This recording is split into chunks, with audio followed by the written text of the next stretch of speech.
Hi, my name is Lina. I'm 36 years old and I'm visually impaired since I'm 9 years old. So my entire professional career I was already with just 4% of eyesight left.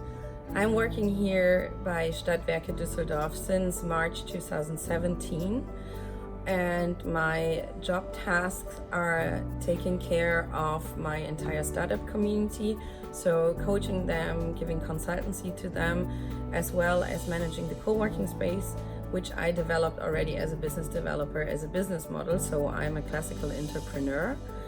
And my work equipment is a normal computer, and it's an enlargement and readers software which I'm used since I started to work, which enlarges the entire screen.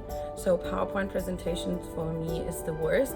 That I already pointed out in my interview, so I don't have to do PowerPoint presentations because I always see 16% of the screen normal people see, and that's why I can't draw them. But Excel is not a problem because I learned to do Excel calculations in my head and then do the business cases there anyway.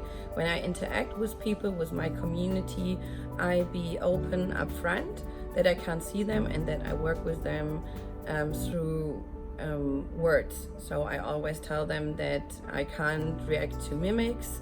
They need to point it out, and if they wave to me or if they smile to me, I can't see it. And I can tell that in my current job that was never a problem. People forget it from time to time.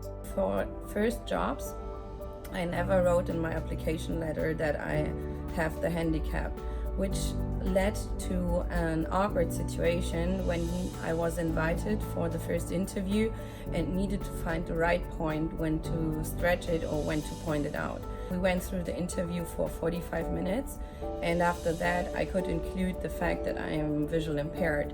And then you could see that the responsible HR person was scratching every point where she put she's not focused because she can't see in my eyes, she's insecure. So that was a huge learning for me, that whenever then in the future I would send an application letter that I included. Important thing that I always worked on myself and on my personal growth.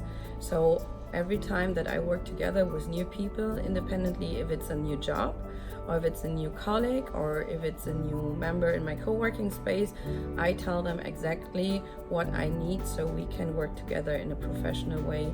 So the important thing is that on the other side, people are open to go new ways, but I need to tell them and to explain them and to show them how I can see the world. So that's the perspective change is always the most important.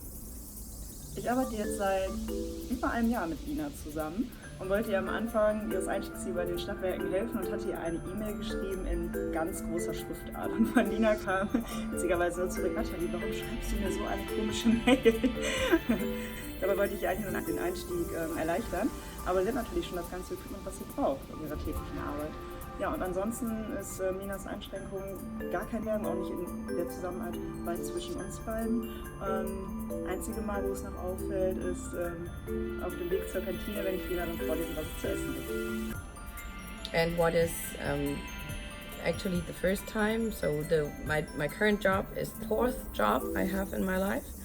And what is different to jobs that I had prior is that here the entire company culture is actually based in the DNA is helping people.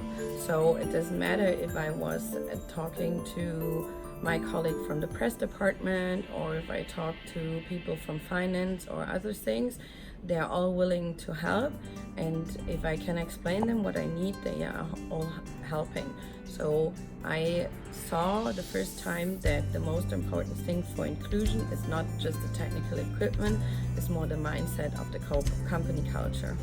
No matter which kind of handicap people have, if they're visually impaired like me or if they are in wheelchairs, it's the responsibility as a handicapped person to be aware of your needs, but also the openness on the other side to learn together. I can tell them what I need in technical equipment, but the most important thing is the psychology safeness, to not feel not worthy enough for the job.